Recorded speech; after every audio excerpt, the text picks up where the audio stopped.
नमस्कार प्यारे साथियों, मैं अजीत स्वागत करता हूं आपके अपने प्यारे परिवार रोजगार विद अंकित पर। कैसे हैं आप सब लोग? आशा करता हूं बहुत अच्छे होंगे, स्वस्थ होंगे, लाजवाब होंगे। तो जल्दी से लाइव आ जाइए, जुड़ जाइए हमारे साथ। आज हम लोग बात करेंगे गांधी युग की, और गांधी युग में आज हम हिस्ट्री को कंप्लीट करेंगे। मेरा प्रयास रहेगा कि आज ही मैं आपका इतिहास ख़त्म कर दूं। तो सभी साथी जल्दी जल्दी से लाइव आ जाएं, जुड़ जाएं। हम लोग जब गांधी युग पढ़ते हैं तो सबसे पहले हमें पढ़ना है गांधी जी के बारे में। यानी कि गांधी जी का इंट्रोडक्शन पढ़ना है। गांधी जी का जन्म कब हुआ था, कहाँ पर हुआ था, पिता कौन थे, माता कौन थी, पत्नी कौन थे, बच्चे कौन थे। ये सारी चीज़ों के बारे में हम लोग बात करेंगे। और मैं आशा करूँगा कि आप सभी साथी जरूर इन चीज़ों को नोट डाउन करते हुए चलेंगे। चलिए तो आप लोग यहाँ पर जुड़ जाएं। हम लोग बात कर रहे हैं गांधी युग के बारे में। देखिए, गांधी युग कब स्टार्ट होता है? जब महात्मा गांधी भारत आते हैं। हालांकि मैं बात करूंगा यहाँ पर सबसे पहले महात्मा गांधी जी के बारे में। किसके बारे में? महात्मा गांधी जी। ठीक है जी, महात्मा गांधी जी। चलिए, बहुत बढ़िया। महात्मा गांधी जी के बारे में हम लोग बात कर लेते हैं। आप लोग सभी साथीगण मेरे साथ जुड़ जाएं। हालांकि मैं इसको थोड़ा सा मैं चाहता हूं कि इसको मैं पीडीएफ से ज़्यादा करा दूं, ताकि आप लोगों को याद करने में कोई समस्या ना रहे। ठीक है जी, देना पेन ड्राइव। इसको, इस चैप्टर को आज मैं पेन ड्राइव से मतलब पीडीएफ से करा देता हूं, क्योंकि थोड़ा सा बड़ा रहेगा और मेरा प्रयास है कि मैं आज ही इसको ख़त्म कर दूं। आज ही इसको खत्म कर दूं, ताकि आप लोगों को समस्या यहाँ पर ना रहे। ठीक है, किसी को कोई दिक्कत तो नहीं आज पीडीएफ से? बताएं, किसी को कोई आज कोई दिक्कत, कोई परेशानी अगर हो तो प्लीज़ मुझे ज़रूर बताइएगा, क्योंकि मैं सोच रहा हूँ कि आज ही इसको ख़त्म कर दूं, और हिंदी इंग्लिश दोनों में ही मैं कराने का प्रयास करता हूँ। चलिए, तो आप लोग यहाँ पर आ जाइए, जुड़ जाइए मेरे साथ। हम लोग यहाँ पर बात करेंगे, सभी साथी आप लोग मेरे साथ जुड़ेंगे। चलिए, यहाँ पर हम लोग बात कर लेते हैं। यहाँ पर हम लोग बात कर लेते हैं, और मैं आप लोगों से, मेरा ये प्रयास रहेगा कि मैं आप लोगों को हर वो पॉइंट, हर वो चीज़ कराता हुआ चलूं जो आप लोगों के लिए महत्वपूर्ण है। ठीक है, चलिए। जब हम गांधी युग पढ़ेंगे तो गांधी युग बहुत इम्पोर्टेंट है, और मैं आपको बता देता हूँ। देखिए, गांधी युग में हम पढ़ रहे हैं कि गांधी जी का जन्म कब हुआ। ठीक है जी, कोई दिक्कत नहीं है। आप कहेंगे सर गांधी जी का जन्म 2 अक्टूबर 1869 में कहाँ पर हुआ था जी? पोरबंदर में। पोरबंदर कहाँ पड़ता है? गुजरात में। कि महात्मा गांधी का जन्म पोरबंदर गुजरात में 2 अक्टूबर 1869 में हुआ था। 1869, 2 अक्टूबर 1869 में हुआ था। इनके पिता का नाम था करमचंद गांधी, माता का नाम है पुतली बाई। माता कौन थी? पुतली बाई। कि महात्मा गांधी जी की माता का नाम क्या है? पुतली बाई है। ठीक है, तो आप प्लीज समझें, अब तो हिस्ट्री खत्म होने वाली है, तो इसमें कोई विवाद या अपवाद नहीं होना चाहिए। हम लोग बात करेंगे कि सर, यहाँ पर हम बात कर लेते हैं कि पिता करमचंद गांधी है, माता पुतली बाई है, पत्नी कस्तूरबा गांधी है। और इनके बेटे की अगर बात करें, 4 बेटे थे, जिनका नाम हरिलाल है, मणिलाल है, रामदास है और देवदास है। 5वें पुत्र की हम बात करेंगे, जो कि इनके दत्तक पुत्र थे। दत्तक, दत्तक यानी कि गोद लिए हुए, एडॉप्टेड। क्या बोलेंगे? एडॉप्टेड बोलेंगे। कि एडॉप्टेड जमनालाल बजाज। जमनालाल बजाज ने गांधी जी को ही गोद ले लिया था कि आप मेरे पिताजी बन जाइए।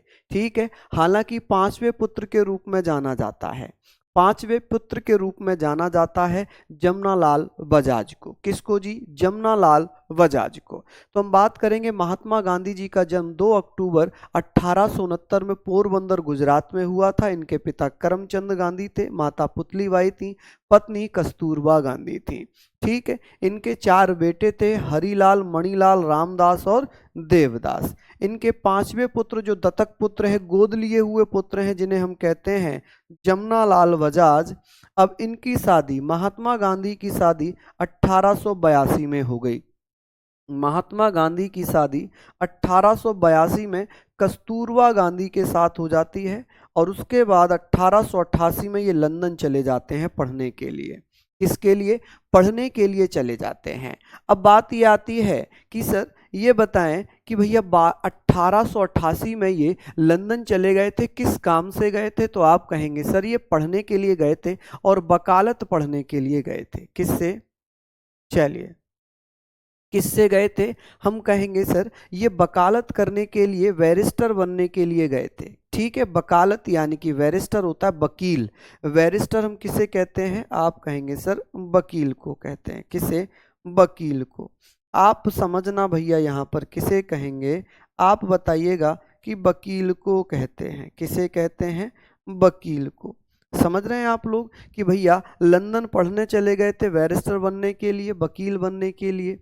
अब आप मुझे ये बताइए कि आप इसको पूरा लिखोगे या पीडीएफ से नोट्स बना लोगे? बताइए जल्दी से, पीडीएफ से नोट्स बना लोगे या भैया आप इसको अभी लिखोगे? अगर अभी लिखना है तो लिख लीजिए, अगर पीडीएफ से नोट्स बनाने हैं तो पीडीएफ में इसकी प्रोवाइड करा दूंगा। ठीक है जी, चलिए बहुत बढ़िया। हम बात कर रहे थे, मैं एक बार फिर से रिवाइज करा दूं कि महात्मा गांधी जी के बारे में, कि महात्मा गांधी का जन्म 2 अक्टूबर 1869 पोरबंदर गुजरात में हुआ था। पिता करमचंद गांधी थे, माता पुतलीबाई थी, पत्नी कस्तूरबा गांधी थी। पत्नी कौन थी? कस्तूरबा गांधी थी। तो इन चीज़ों पर हमें विशेष रूप से चर्चा करनी है और मैं आप लोगों से ये वादा करता हूं कि यदि आप लोगों ने इन चीज़ों को पढ़ लिया तो यकीनन आपके एग्जाम में ये हूबहू ऐसे ही दिखाई देगा। तो आशा यही है कि आप लोग इसको अच्छे से पढ़ेंगे और मेहनत करेंगे। तो ये सारी चीज़ें हम लोगों ने यहाँ पर डिटेल में पढ़ ली हैं। ठीक है जी, ये सारी चीज़ें हमने डिटेल में पढ़ ली हैं। आगे बात कर लेते हैं, आगे बात करते हैं। अब बात आ जाती है कि 1891 से 1891 में ये लंदन से वापस आ गए। कहाँ से? लंदन से वापस आ गए। जब ये लंदन से वकील बनकर वापस आए तो एक एक भारतीय व्यापारी थे जिनका नाम था शेख अब्दुल्ला। शेख अब्दुल्ला ने कहा कि भैया आप वकालत करके आए हो, आप एक काम करो, आप एक काम करो, मेरा जो है मेरा एक केस लड़ लो। क्या लड़ लो? मेरा एक केस लड़ लो। तो ये 1893 में भैया क्या होता है कि साउथ अफ्रीका चले जाते हैं। कहाँ चले जाते हैं? साउथ अफ्रीका चले जाते हैं। जब ये साउथ अफ्रीका जा रहे थे तो डरबन से प्रिटोरिया जाते समय इन्हें भैया इनके साथ एक घटना घटी जिसे भैया भारतीय इतिहास में भेदभाव के नाम से याद रखा जाता है। किसके नाम से? भेदभाव के नाम से याद रखा जाता है। चलिए हम लोग बात करेंगे क्या घटना घटी थी। जब ये डरबन से प्रिटोरिया जा रहे थे तो सेंट पीटर्स मारिसबर्ग में इन्हें रेलवे स्टेशन से यानी कि ट्रेन से उतार दिया गया। इन्हें स्टेशन पर उतार दिया गया। क्यों? क्योंकि जिस डिब्बे में ये बैठे थे उस डिब्बे में भारतीयों को बैठना अलाउ नहीं था। मतलब कुछ टर्म्स कंडीशंस थी, इसलिए इनको बैठने नहीं दिया गया। इनको भैया कहाँ पर? सेंट पीटर्स मारिसबर्ग स्टेशन पर उतार दिया। कहाँ? डरबन से प्रिटोरिया जाते समय। चलिए बात करते हैं 1894 में इन्होंने साउथ अफ्रीका में भेदभाव के खिलाफ नटाल कांग्रेस की स्थापना कर दी। नस्ल भेदभाव को खत्म करने के लिए 1894 में नस्ल भेद को खत्म करने के लिए भैया क्या कर दिया था? नटाल कांग्रेस की स्थापना कर दी जाती है। और ये कहाँ पर? दक्षिण अफ्रीका में। कहाँ पर? दक्षिण अफ्रीका में। आप कहेंगे भैया कहाँ पर? दक्षिण अफ्रीका में। किसी को कोई समस्या? कहाँ पर जी? दक्षिण अफ्रीका में। बताइए। बहुत बढ़िया। आप कहेंगे सर दक्षिण अफ्रीका में क्या होता है कि भैया ये भेदभाव खत्म करने के लिए सबसे पहले नटाल कांग्रेस की स्थापना करते हैं। किसकी? नटाल कांग्रेस की स्थापना कर देते हैं। चलिए यहाँ पर हम लोग बात करेंगे। हाँ जी, शादी भैया 1883 है। शादी 1883, ये 82 है, 1882। ठीक है, शादी कब है? 1882 है। ठीक है, और ये कब चले गए थे लंदन? 1888 में। ठीक है, चलिए यहाँ तक हम लोग पढ़ रहे हैं। ये लिख लिया था 1882 में इनकी शादी हो गई। हालांकि बहुत सारी जगहों पर 1883 भी दी है, तो आप लोग अगर मान रहे हैं लूसेंट में 1883 है तो उसको छोड़ दीजिए, उसको छोड़ दीजिए, ठीक है। हाँ बिल्कुल, नॉलेज कुमार जी 1882 1882, लेकिन बहुत सारी जगहों पर लिखा है, जैसे लूसेंट हो गई, बहुत सारी जगहों पर 1883 दिया है, मैं एक्सेप्ट कर रहा हूँ, लेकिन हमने 1882 ही पढ़ना है, 1882 ही पढ़ना है। चलिए, अब ये चीज़ें हो गई कि सर ये लंदन से वापस कब आए थे, तो भैया 1888 में पढ़ने गए थे, 1891 में लंदन से वापस लौटे, वकील बनकर, बैरिस्टर बनकर वापस लौट आए। उसके बाद 1893 में साउथ अफ्रीका गए शेख अब्दुल्ला का मुकदमा लड़ने के लिए। एक व्यापारी था शेख अब्दुल्ला का केस लड़ने के लिए दक्षिण अफ्रीका चले गए। और भैया जब ये दक्षिण अफ्रीका जा रहे थे, डरबन से प्रिटोरिया जाते समय सेंट पीटर्स मारिसवर स्टेशन पर इन्हें रेलवे से उतार दिया गया, ट्रेन से उतार दिया गया, और इन्होंने रंग भेद के खिलाफ आवाज़ उठा ली, भेदभाव के खिलाफ आवाज़ उठा ली।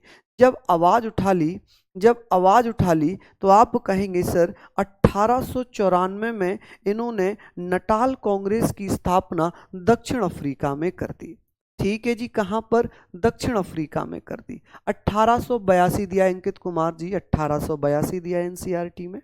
चलिए, हम एनसीईआरटी ही को ही बेस मानते हैं और उसी के आधार पर हम लिखते हैं, लेकिन जो पूछा जाता है कभी कभी अदर भी रहा होता है, हाँ जी, तो हम लोग यहाँ पर लिख लेते हैं। ठीक है, मैंने खुद ही कहा है कि 1883 भी कई सारी जगहों पर दिया हुआ है, ठीक है, लेकिन हम एनसीईआरटी को बेस मानते हैं, एनसीईआरटी में 1882 दिया हुआ है।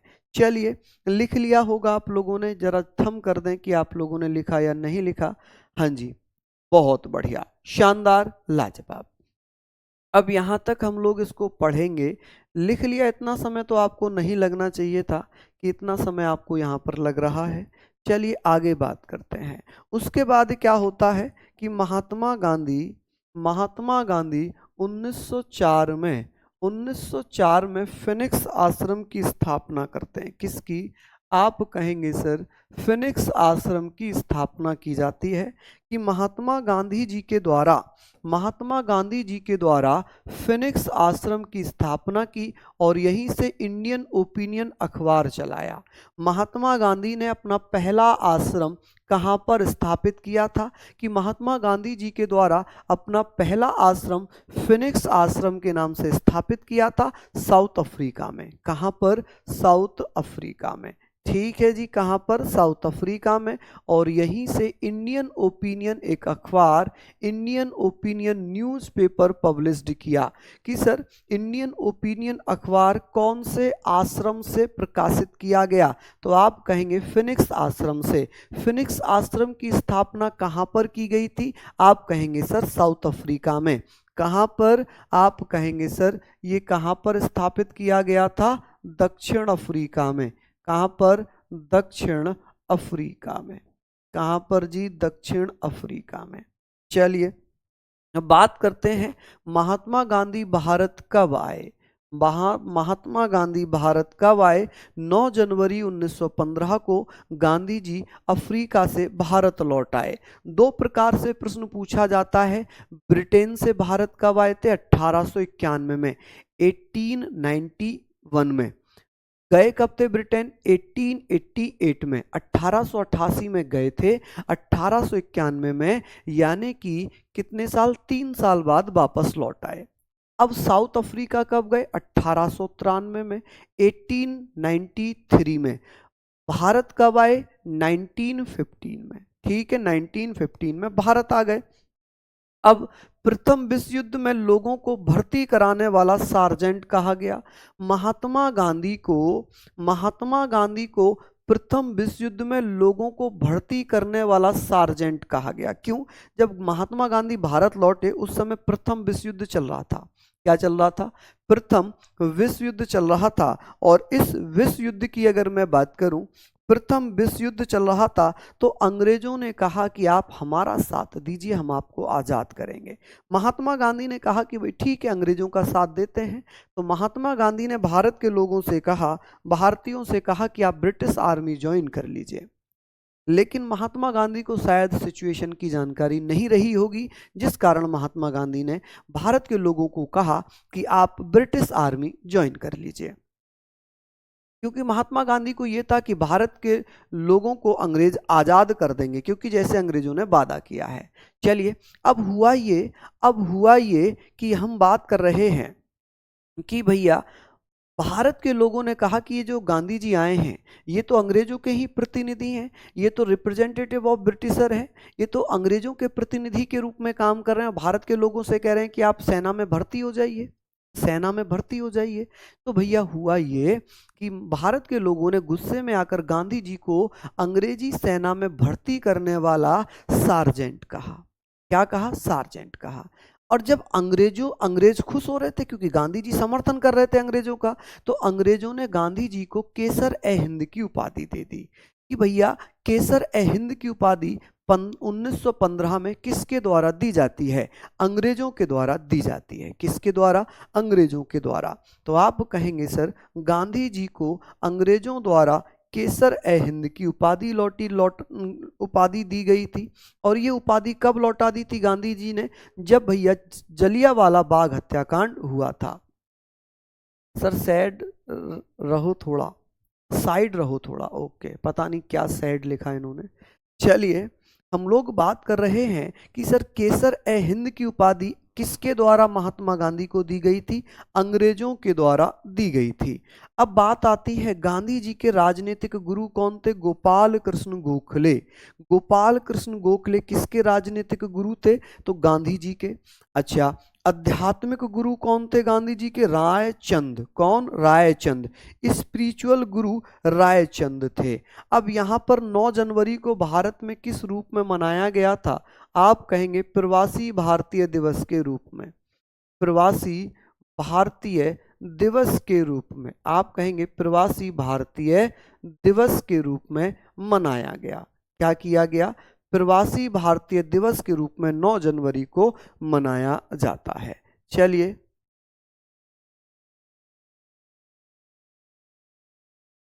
चलिए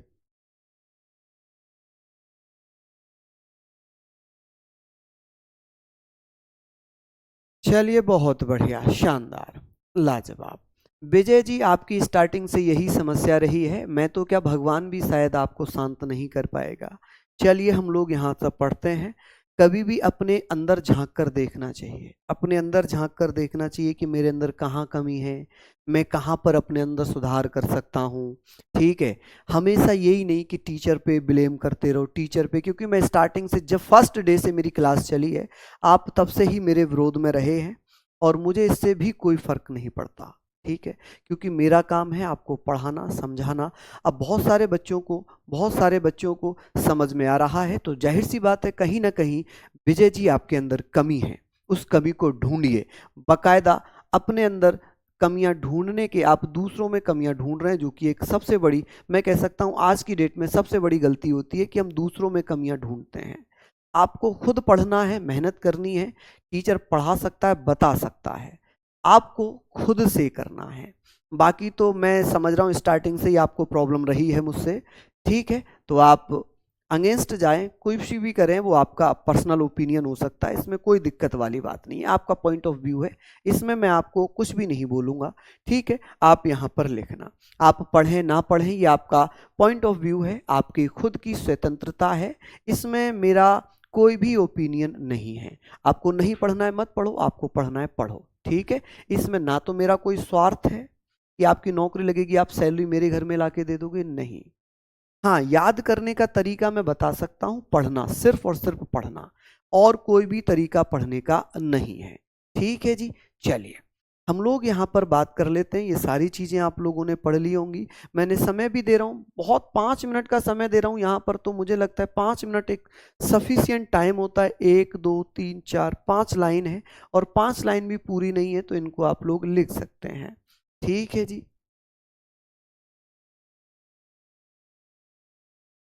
चलिए बहुत बढ़िया कि सर गांधी जी को प्रथम विश्व युद्ध में लोगों द्वारा गांधी जी को लोगों द्वारा गांधी जी को गांधी जी को किसको गांधी जी को भर्ती कराने वाला सार्जेंट कहा गया। ठीक है, आई होप यहां तक आपने लिख लिया होगा, यहां तक आपने लिख लिया होगा। ठीक है, चलिए, क्योंकि सारे बच्चों को समझ में आ रहा है, सारे बच्चे बहुत स्मार्ट हैं और आजकल स्मार्ट वर्क करना पड़ेगा, अन्यथा भैया आप लोग मेहनत तो कर ही रहे हैं, मेहनत सार्थक होगी, मेहनत एकदम सार्थक आपकी होगी।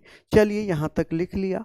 अब बात करेंगे भूख हड़ताल कि महात्मा गांधी ने भूख हड़ताल की जो प्रेरणा थी वो किससे ली थी। आप कहेंगे सर महात्मा गांधी ने भूख हड़ताल की जो प्रेरणा थी, इंस्पिरेशंस थी, इंस्पिरेशन ऑफ हंगर स्ट्राइक किससे ली थी? रस्किन से। रस्किन कहाँ के रहने वाले थे? ब्रिटेन के रहने वाले थे। रस्किन के द्वारा एक पुस्तक लिखी गई है unto the last. Unto the last पुस्तक के लेखक कौन है? रस्किन। चलिए बहुत बढ़िया, शानदार। तो हम लोग यहाँ पर सारी चीज़ों पर चर्चा करेंगे कि सर भूख हड़ताल की प्रेरणा महात्मा गांधी ने किससे ली थी? रस्किन से। किससे? रस्किन। हालांकि भारत में महात्मा गांधी ने पहली बार भूख हड़ताल कब की थी? जब वो क्या कर रहे थे? अहमदाबाद मिल स्ट्राइक कर रहे थे, अहमदाबाद मिल हड़ताल कर रहे थे।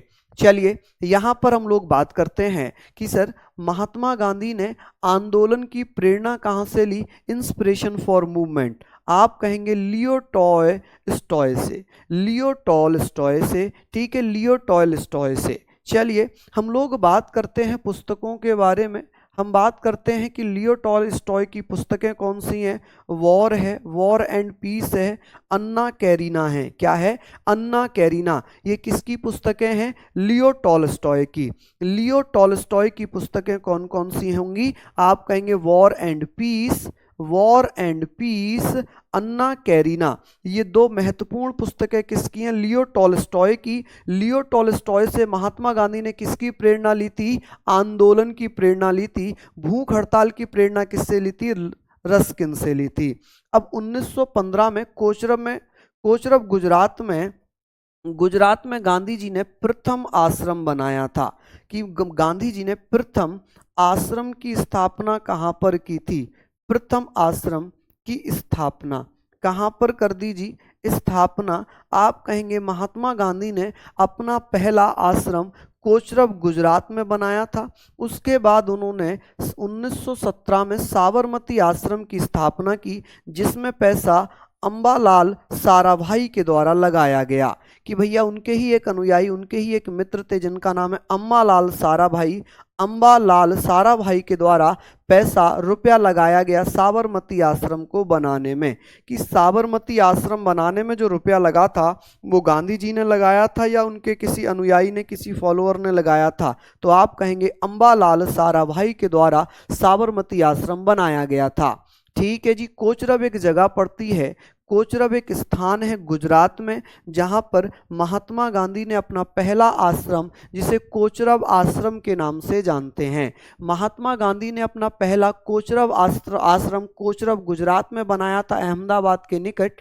लेकिन 1917 में उन्होंने अपना आश्रम साबरमती आश्रम बना लिया।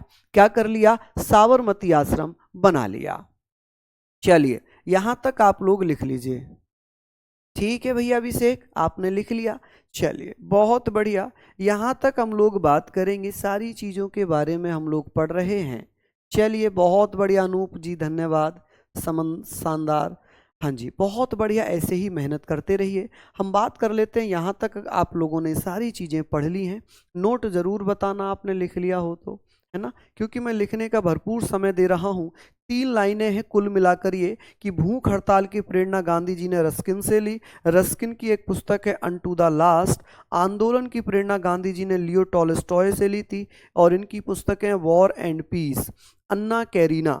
ठीक है, 2 पुस्तकें यहाँ पर बता दी। महात्मा गांधी ने अपना पहला आश्रम कोचरब में बनाया था, कोचरब आश्रम के नाम से गुजरात में। ठीक है, उसके बाद साबरमती आश्रम 1917 में बनाया था, अंबालाल साराभाई ने पैसा दिया था। चलिए बहुत बढ़िया। चलिए हाँ जी बिल्कुल रोहित जी, कोशिश यही है, कोशिश यही है। अच्छा चलिए आगे बात करते हैं। अब बात करते हैं सर, गांधी जी के समय ही 1916 में लखनऊ अधिवेशन हुआ। लखनऊ अधिवेशन हुआ और इसके अध्यक्ष कौन थे? इसके अध्यक्ष कौन थे? अध्यक्ष थे जिनका नाम है अंबिका चंद्र मजूमदार। क्या नाम है? आप कहेंगे अंबिका चंद्र मजूमदार। अंबिका चंद्र मजूमदार, ठीक है जी, मजूमदार। चलिए बहुत बढ़िया। हम बात करते हैं, दो व्यक्ति यहां पर मिले, राजकुमार शुक्ल, संत राउत, दो लोग मिले थे। और आप लोगों को राजकुमार शुक्ल के बारे में हम लोग बात करेंगे। हम बात करते हैं कि सर इन्हीं के कहने पर महात्मा गांधी चंपारण बिहार आए और वहां पर 1917 में चंपारण आंदोलन किया था। क्या किया? चंपारण आंदोलन किया। कि महात्मा गांधी किसके कहने पर बिहार चंपारण में आते हैं?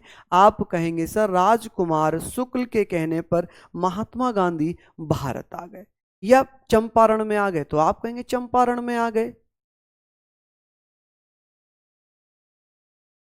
गोपाल सिंह कह रहे हैं सर आपने आज तक जितना भी कराया सब कुछ याद। अरे वाह, ग्रेट, यही तो चाहिए, यही तो चाहिए भैया।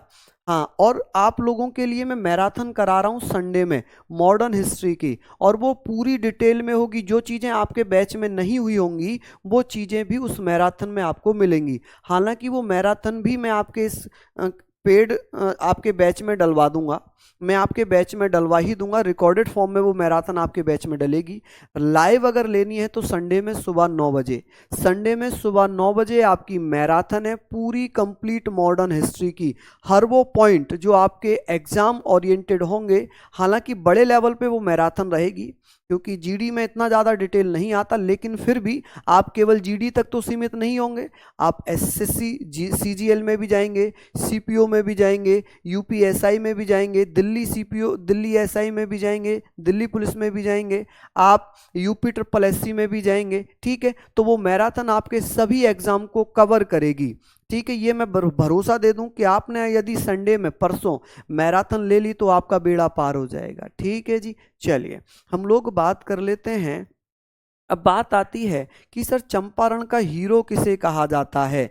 तो पीर मोहम्मद यूनिस को चंपारण का हीरो कहते हैं। क्या कहते हैं जी? चंपारण का हीरो, हीरो ऑफ चंपारण, तो पीर मोहम्मद यूनिस को कहा जाता है। अच्छा, चंपारण में कुछ व्यक्ति थे जिन्होंने हिस्सा लिया था कि सर चंपारण जो था ये नील की खेती के विरुद्ध किया गया। किसके खिलाफ? नील की खेती के विरुद्ध किया गया। नील की खेती के विरुद्ध किया गया।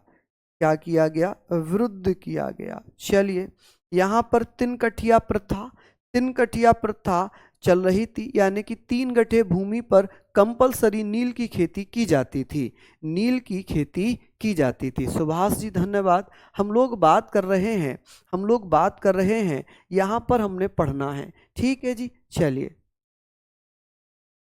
हम बात करेंगे सर जैसे राजेंद्र प्रसाद थे, जेबी कृपलानी थे, इन लोगों ने महात्मा गांधी के साथ चंपारण के आंदोलन में हिस्सा लिया, जो कि गांधी जी का पहला सत्याग्रह माना जाता है। तो इसे भारत में प्रथम सत्याग्रह के नाम से जानेंगे। भारत में प्रथम सत्याग्रह, भारत में प्रथम सत्याग्रह। कि सर भारत में प्रथम सत्याग्रह कौन सा था? तो आप कहेंगे सर चंपारण सत्याग्रह आंदोलन था। चंपारण सत्याग्रह आंदोलन। चलिए आगे बात करते हैं, यहां तक आप लोगों ने पढ़ लिया होगा। चलिए बहुत बढ़िया, शानदार, बिल्कुल भैया बिल्कुल। लिख लीजिए आप लोग, लिख लीजिए आप लोग, जल्दी से इसको लिख लीजिएगा यहाँ तक। हालांकि मैंने एक भैया हिस्ट्री की मैराथन और कराई थी संडे में ही, इस संडे से पिछले संडे, जिसमें मैंने प्राचीन इतिहास और मध्यकालीन इतिहास कराया था। आप लोग वो मैराथन भी जरूर लीजिए, मैं डलवा दूंगा आप ही के एप्लीकेशन, आप ही के बैच में डलवा दूंगा मैराथन भी। ठीक है, बहुत बढ़िया मैराथन रहेगी, आप लोग जरूर पढ़ना। ठीक है, बेड़ा पार हो जाएगा अगर आपने दोनों मैराथन ले ली। ठीक है, दोनों मैराथन ले ली। अगर आपने भले ही पूरे पूरे नोट्स ना बनाए हो और आपने वो 2 मैराथन मात्र ले ली, एक 10 घंटे की है और एक जो परसों मैं लूँगा वो भी 7 से 8 घंटे की होगी, तो ये यकीन मानना आपके लिए सबसे बेहतरीन मैराथन होने वाली हैं। आगे चलते हैं।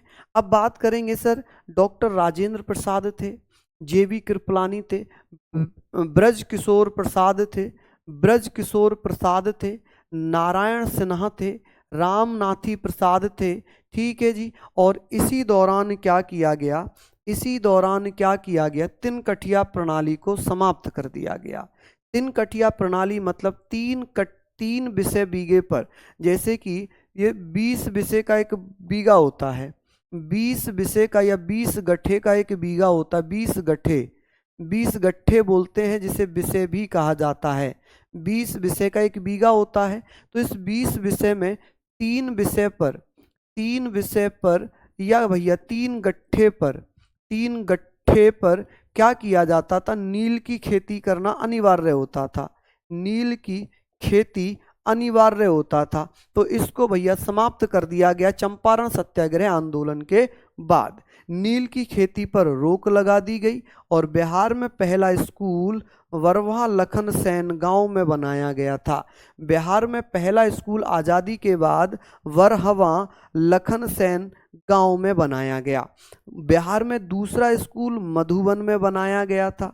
कहाँ पर, मधुबन में बनाया गया था। बिहार में गांधी जी कहाँ से आए थे, कलकत्ता से बिहार गांधी जी 10 अप्रैल को पहुंचे थे। कब पहुंचे थे, 10 अप्रैल को पहुंचे थे। और 19 अप्रैल 1917 में गांधी जी ने चंपारण आंदोलन स्टार्ट कर दिया था। क्या कर दिया था, चंपारण आंदोलन स्टार्ट कर दिया था। ठीक है जी, चलिए बहुत बढ़िया जी। सर दोनों मैराथन ऐप पर डलवा दीजिए। बिल्कुल सद्दाम जी, बिल्कुल मेरा प्रयास यही रहेगा। एक मैराथन तो मैं आज ही डलवा दूंगा, एक मैराथन तो मैं आज ही डलवा दूंगा, आपको टेंशन लेने की आवश्यकता नहीं है, बिल्कुल भी टेंशन लेने की आवश्यकता नहीं है। जो 10 घंटे की मैराथन है उसे मैं आज ही आपके एप्लीकेशन में डलवा दूंगा, ठीक है, आपके बैच में डलवा दूंगा। और एक मैराथन होगी भैया संडे में, परसों। ठीक है बीरू, चलिए बहुत बढ़िया, चलिए बहुत बढ़िया। यहाँ तक आप लोग प्लीज़ इसको नोट डाउन कर लें, यहाँ तक आप लोग इसको नोट डाउन कर लीजिए। चलिए भैया यहाँ तक आपने लिख लिया होगा। बहुत बढ़िया अभिषेक, लव यू भैया, सभी को बहुत सारा प्यार, बहुत सारा आभार, अभिनंदन। चलिए लिख लीजिए। Sir please do right in English. बेटा ये हिंदी इंग्लिश दोनों ही लिखी है, आप देखिए हिंदी इंग्लिश दोनों का ही प्रयोग मैं कर रहा हूँ। ठीक है जी, चलिए। नील की खेती भैया, फार्मिंग ऑफ इंडिगो, नील को बोलते हैं इंडिगो।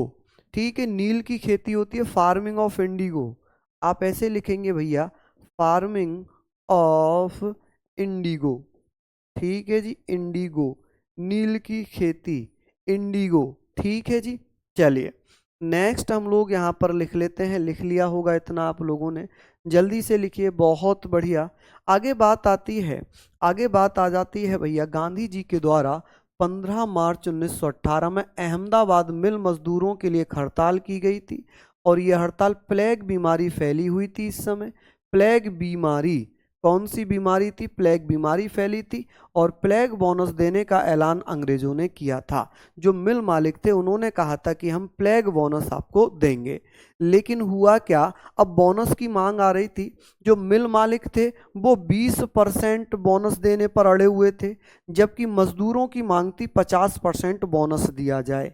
क्या दिया जाए, 50% बोनस दिया जाए। कि जो मिल मालिक थे वो कह रहे थे कि हम 20% बोनस देंगे, जबकि मिल मालिक कह रहे थे कि भाई 50% बोनस मिलना चाहिए। और इस आंदोलन की शुरुआत, जो अहमदाबाद मिल स्ट्राइक है, इसकी शुरुआत अनुसुईया बेन ने की थी। बाद में गांधी जी इस आंदोलन में जुड़े थे, गांधी जी बाद में इस आंदोलन में जुड़े थे। ठीक है, कि भैया जो 15 मार्च 1918 में अहमदाबाद मिल मजदूरों के लिए हड़ताल हुई थी, जिसे अहमदाबाद मिल हड़ताल सत्याग्रह के नाम से जानते हैं, ये प्लेग बीमारी फैली हुई थी। Plague disease were spread during this time. वो प्लेग बोनस देने का ऐलान अंग्रेजों ने किया। British announce to give plague bonus. इस आंदोलन की शुरुआत की थी अनुसुईया बेन ने। कि सर जो अहमदाबाद मिल स्ट्राइक थी ये सबसे पहले स्टार्ट की थी अनुसुईया बेन ने। इसमें मजदूरों की मांग थी कि 50% बोनस दिया जाए। मिल मालिक कह रहे थे कि हम 20% देंगे। गांधी जी आते हैं और गांधी जी ने दोनों को 35% पर मना लिया। हालांकि ऐसे ही नहीं माने थे अंग्रेज। जब गांधी जी ने कहा कि भाई ऐसा करते हैं कि 15% मजदूरों का कम कर लेते हैं, 15% आप बढ़ा लीजिए, तो मिल मालिकों ने मना कर दिया कि नहीं जी हम तो 20% ही देंगे। केस कोर्ट में गया। जब कोर्ट में गया तो गांधी जी की वहां पर जीत हो गई। गांधी जी केस जीत गए और फिर कोर्ट ने कहा कि मिल मालिकों को 35% बोनस देना ही पड़ेगा। 35% बोनस देना ही पड़ेगा। चलिए यहां पर हम लोगों ने बात कर ली, यहां पर हम लोगों ने चीजें पढ़ ली। आगे बात करेंगे सर, ये भी आप लोग जल्दी जल्दी से लिख लीजिए। चलिए, नहीं ब्लॉक नहीं है आप परिहार जी, अनिकेश परिहार जी, ब्लॉक नहीं है जी अंकेश जी। चलिए, बहुत बढ़िया, शानदार। अभिषेक कह रहे हैं सर मैं तो नोट्स से लिखता हूं, इधर केवल समझता हूं, यही तो चाहिए। इसी को तो स्मार्ट वर्क कहते हैं कि यहां पर अगर मैं समझा रहा हूं तो इसको आप समझो और फिर पीडीएफ आपके पास आई जाती है, उससे आप चाहो तो नोट्स बना लो, चाहो तो उनके फोटोकॉपी निकलवा लो। ठीक है, चलिए बहुत बढ़िया। अब आगे बात होगी कि यहीं पर पहली बार भूख हड़ताल हो गई। यहीं पर गांधी जी अपने जीवन में भारत में भूख हड़ताल पर बैठे और गांधी जी ने 21 दिन का भूख हड़ताल किया। गांधी जी ने भैया पहली बार भूख हड़ताल की थी, first time. Gandhi ji, it was here that for the first time Gandhi ji used hunger strike. 21 दिनों तक भूख हड़ताल की थी और यहीं पर गांधी जी ने ट्रस्टीशिप का सिद्धांत भी दिया था। ट्रस्टीशिप कि भैया कुछ लोग मिलकर एक ट्रस्ट बना लेंगे और वही एक एनजीओ के रूप में काम करेगा, एक एनजीओ के रूप में काम करेगा। अब बात करते हैं खेड़ा सत्याग्रह आंदोलन की। खेड़ा आंदोलन गुजरात 1918। यह आंदोलन किसानों के लिए किया गया था। यहीं पर गांधी जी ने वल्लभ भाई पटेल से मिले थे और वल्लभ भाई पटेल ने अपनी वकालत छोड़ दी थी, लगान माफ कर दिया गया। इस आंदोलन में किसानों का लगान माफ कर दिया गया। हुआ क्या, महात्मा गांधी जी ने जो खेड़ा सत्याग्रह गुजरात में आंदोलन किया, इसमें किसानों से ज्यादा लगान लिया जा रहा था। ज्यादा लगान लेने के खिलाफ महात्मा गांधी ने आवाज उठाई, आंदोलन किया और इसी दौरान वल्लभ भाई पटेल महात्मा गांधी से मिले, महात्मा गांधी से मिले। चलिए, अगर मैं इस बार फौजी नहीं बना तो मैं सुसाइड कर लूंगा, बहुत बार फेल हुआ हूं। विजय कुर्मी, देखिए ये आपने आपको इतना डिमोटिवेट कर लिया है, आपने खुद को इतना डिमोटिवेट कर लिया है कि आप ये कह रहे हैं कि अगर मेरी नौकरी नहीं लगी तो मैं सुसाइड कर लूंगा। आपके पीछे जो माँ बाप हैं, जो पिता हैं, जो माँ है, उनके बारे में आपने 1 मिनट नहीं सोचा। उन्होंने आपको 20 साल 18 साल अपना खून पसीना आपको दिया है। हर वो प्रयास उनके द्वारा किया गया है कि जो वो कर सकते थे। आपने जरा से 1 सेकंड नहीं सोचा ये कहते हुए कि मैं सुसाइड कर लूंगा, माँ बाप का क्या होगा, वो जीते जी मर जाएंगे। जब एक पिता का बेटा, जवान बेटा मरता है ना, तो पिता भले ही दिखावे में तो जिंदा रहता है लेकिन अंदर से टूट जाता है। एक माँ जो बूढ़ी माँ है, जिसका जवान बेटा उसके सामने जाता है ना, उसकी अर्थी निकलती है, दोनों माँ बाप मर जाते हैं। तो विजय मेरे छोटे भाई, मेरी यही कोशिश है, प्लीज समझो, इन चीजों को समझो, इन चीजों को समझो कि यदि आप ये विचारधारा अपने मन में लेकर आ रहे हैं कि नहीं हुआ तो मैं मर जाऊंगा, मैं सुसाइड कर लूंगा, तो बेटा आप अपने माँ बाप के बारे में नहीं सोच पाए कि वो बुढ़िया बुढ़े क्या करेंगे, वो माँ बाप क्या करेंगे, जो आपके सपने सजाए बैठे हैं कि मेरे बेटे की नौकरी लगेगी, मेरे बेटे की शादी होगी, मैं ये करूँगा, मैं ऐसे करूँगा। आपने 1 मिनट नहीं सोचा। प्लीज़ मेरी बातों को गहराई से सोचना। कभी भी जब असफलता मिले, अपने पिता के पास जाना और कहना कि पापा मैं टूट चुका हूं। यकीन मानना कि आपके पापा आपके अंदर इतना जोश भर देंगे, वो कहेंगे बेटा फसलें कितनी बार बर्बाद हुई, क्या मैंने सुसाइड करता? अगर मैं सुसाइड करता तो तुम्हारा पालन पोषण कौन करता? कोई नहीं करता। ठीक है जी, चलिए सारी चीजें छोड़ दीजिए बेटा, यहां पर आप मत होना कि मुश्किलें जरूर हैं मगर ठहरना नहीं। मुश्किलें जरूर हैं मगर ठहरा नहीं हूं मैं। मंजिल से जरा कह दो अभी पहुंचा नहीं हूं मैं। तो मंजिलों पर पहुंचो, मंजिलों पर पहुंचो। ठीक है, चलिए यहां तक आपने लिख लिया होगा। आगे बात करते हैं रोल एक्ट की। विजय बेटा मैं तुमसे बात करूंगा, विजय जरूर मैं आपसे बात करूंगा। विजय अपना कॉन्टेक्ट नंबर दो जरा बेटा, मैं आपसे जरूर बात करूंगा। इतना डिमोटिवेट नहीं होना है, आपके भाई आपके साथी आपके साथ हैं, आपके दोस्त आपके साथ हैं। विजय अपना नंबर देना बेटा, मैं आपसे बात जरूर करूंगा। इनका नंबर लेना। चलिए यहां पर हम बात करेंगे 13 अप्रैल 1919 जलियांवाला बाग हत्याकांड। जलियांवाला बाग हत्याकांड की बात हो रही है। तो हुआ क्या था, रोल एक्ट की बात मैं पहले करता हूं।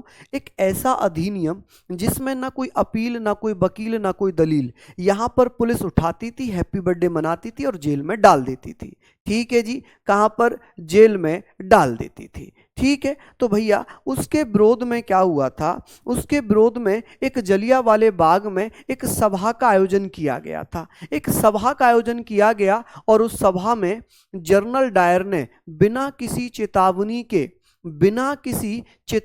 के वहां पर क्या कर दी, गोलियां चलवा दी, जिसमें भैया 379 लोग मारे गए।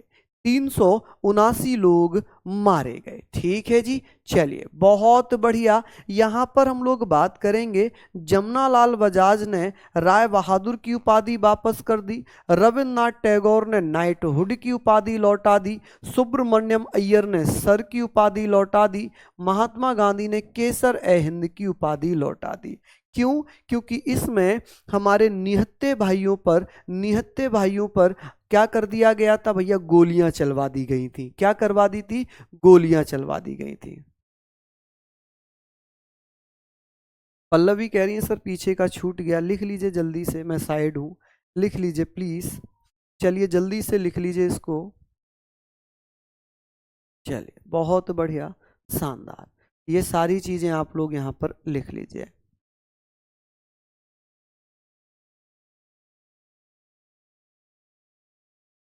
चलिए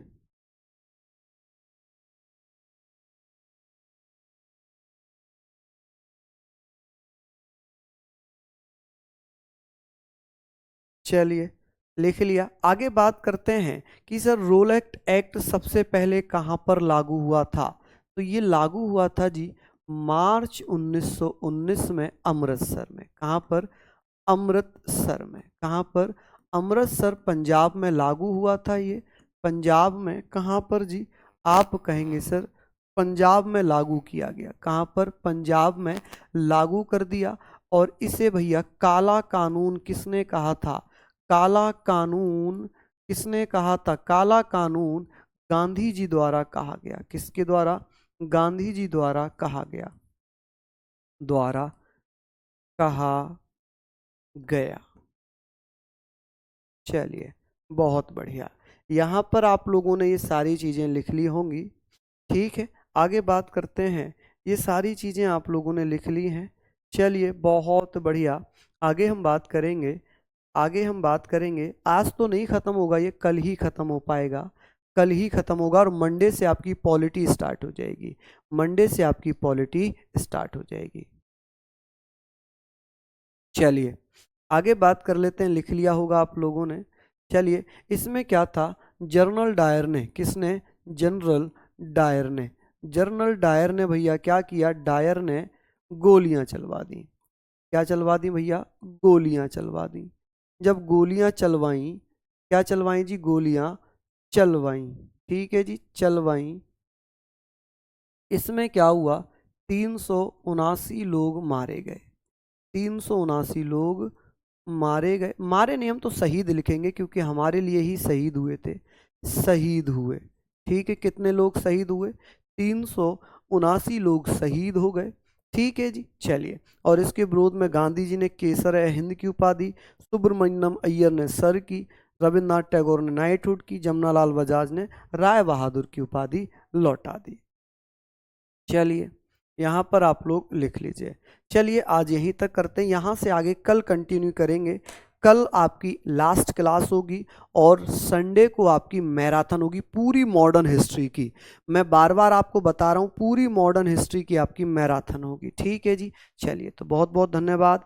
और प्लीज़ आप लोग ऐसी विचारधारा अपने मन में मत लाइए। आपके माँ बाप हैं, आपका परिवार है, उनके बारे में सोचिए। क्या नौकरी नहीं मिलेगी तो क्या आप प्राण त्याग देंगे? हैं? ऐसा कभी मत लाना बेटा, बहुत दर्द होता है। मुझे इतना फील हुआ तो पेरेंट्स को ये बात पता चलेगी कि आप ये विचारधारा रख रहे हैं अपने मन में, सुसाइड कर लेंगे, तो क्या वो वो उनका मन नहीं टूट जाएगा, उनका दिल नहीं टूट जाएगा? हैं? बताएं। चलिए, नहीं पारुल मैम पढ़ाएंगी बेटा, पॉलिटी पारुल मैम पढ़ाएंगी। चलिए बहुत बहुत धन्यवाद, नमस्कार, जय हिंद, जय भारत।